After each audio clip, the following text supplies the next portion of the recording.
Will Twitter become an ocean of suck? The resignation of Jack Dorsey is the latest plot point in the story of the internet's transformation, from democratizing tool to instrument of elite control.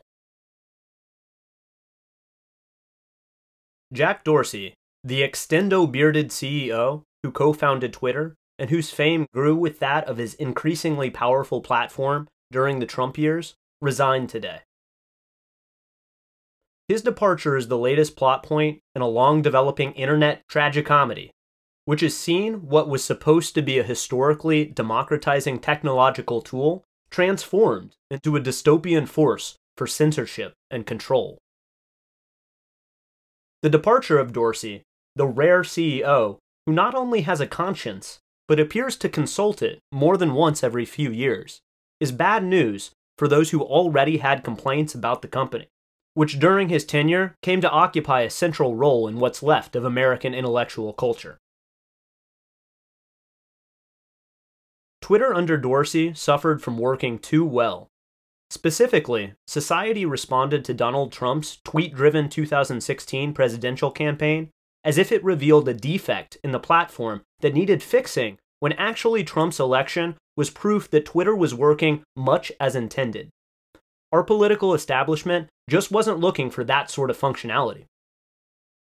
The original concept of Twitter was egalitarian, flattening, and iconoclastic, to give everyone the power to create and share ideas, instantly, without barriers.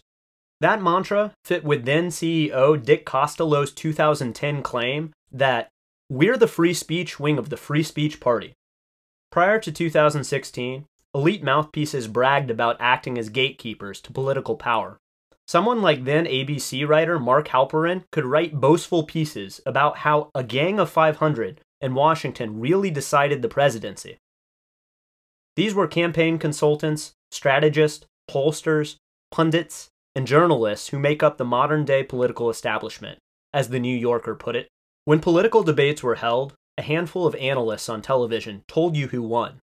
We, reporters, told you who was electable and who wasn't, and people mostly listened, even if electability was a crock that mostly measured levels of corporate donor approval. Then came 2016. Trump didn't get the big Republican donor money. It went to Jeb Bush. He didn't get the support of his party's bureaucracy, which at various times pulled out stops to try to derail his candidacy for the nomination. And even conservative media locked arms against him early in the race. The National Review published an unprecedented Conservatives Against Trump mega piece featuring a slew of famed mouthpieces who aimed to forestall the crisis for conservatism Trump's presence threatened. Trump throughout his political career benefited from free corporate media coverage, but by the time of his first nomination, he had universally negative editorial treatment in mainstream media and even serious detractors on stations like Fox. Once, that would have been fatal to a politician, which is why Nate Cohn could write with confidence in the New York Times that Trump had just about no chance to win the Republican nomination in 2016. Because, he said without embarrassment, it is the party elites who traditionally decide nomination contests. Such commentators didn't figure on the power of the internet, and especially Twitter. Trump didn't need the news media to amplify his message. He was expressing himself in a way that defied contextualization, on a Twitter account that essentially became the country's most followed media network. Between January 2015 and January 2016, Trump's number of followers doubled, but beyond that, the average number of retweets went from 79 to 2,201, which, as Politico noted, meant that his power of dissemination increased by a factor of 28 in that single year. Twitter's unique ability to exponentially increase the messaging force of a single individual had never been dealt with by institutional America before. One of the first things I wrote about Trump was his unique knack for the platform. Trump will someday be in the Twitter Hall of Fame.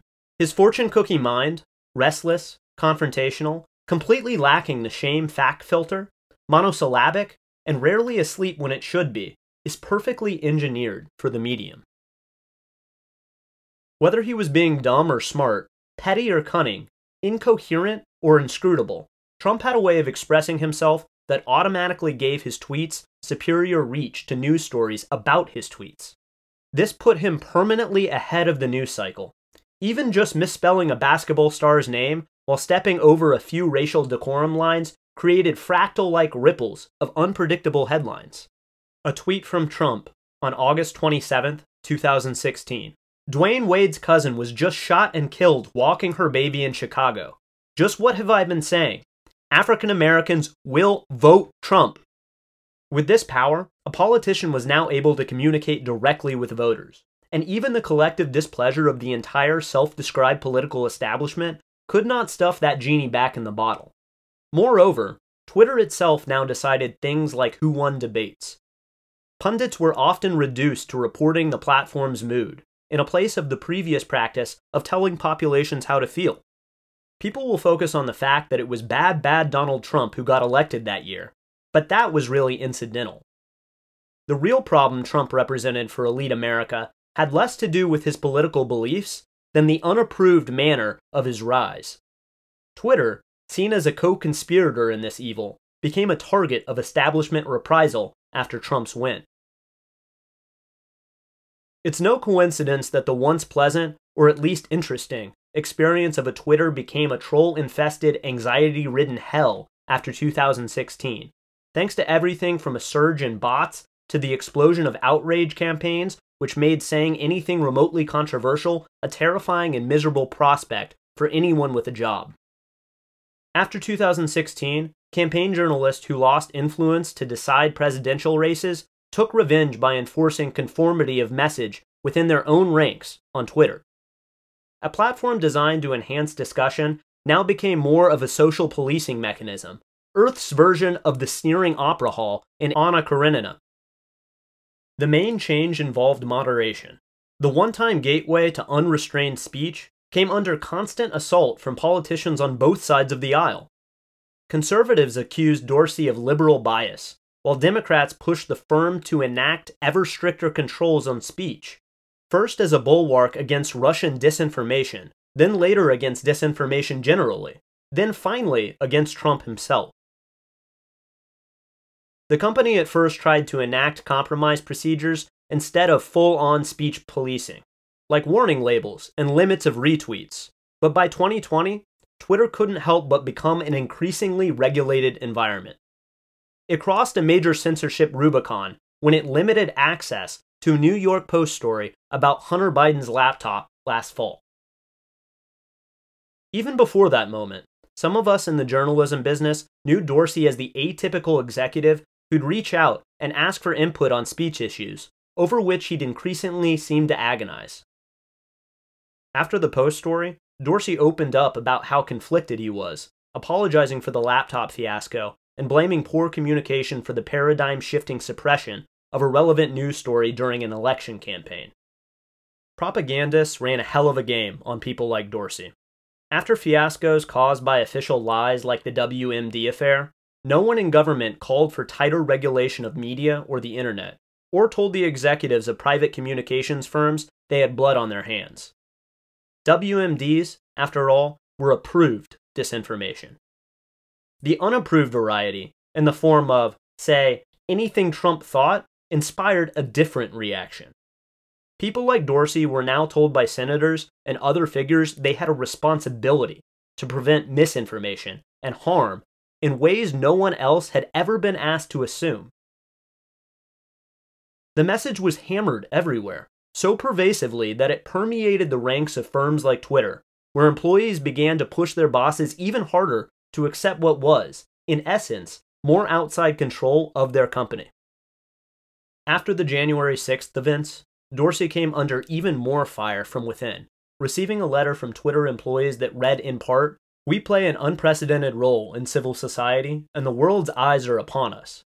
Our decisions this week will cement our place in history, for better or worse." Dorsey acceded and shut down Trump's account. The move took place among other underpublicized actions by tech firms that spoke to an increasingly organized, top-down system of corporatized speech restraints, like the moves by Apple and Google to bully Parler into tightening up its discourse codes.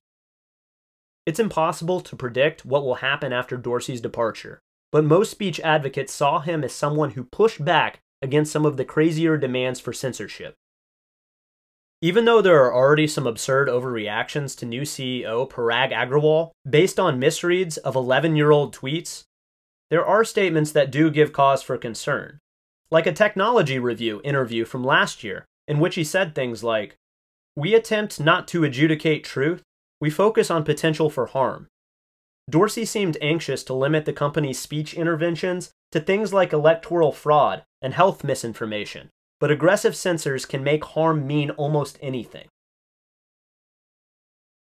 In the end, Twitter's explosive growth has forced it to embrace something like the opposite of its original mission. It's not an accident that the site now seems significantly overrepresented by upscale, monoculture-worshipping pseudo-intellectuals.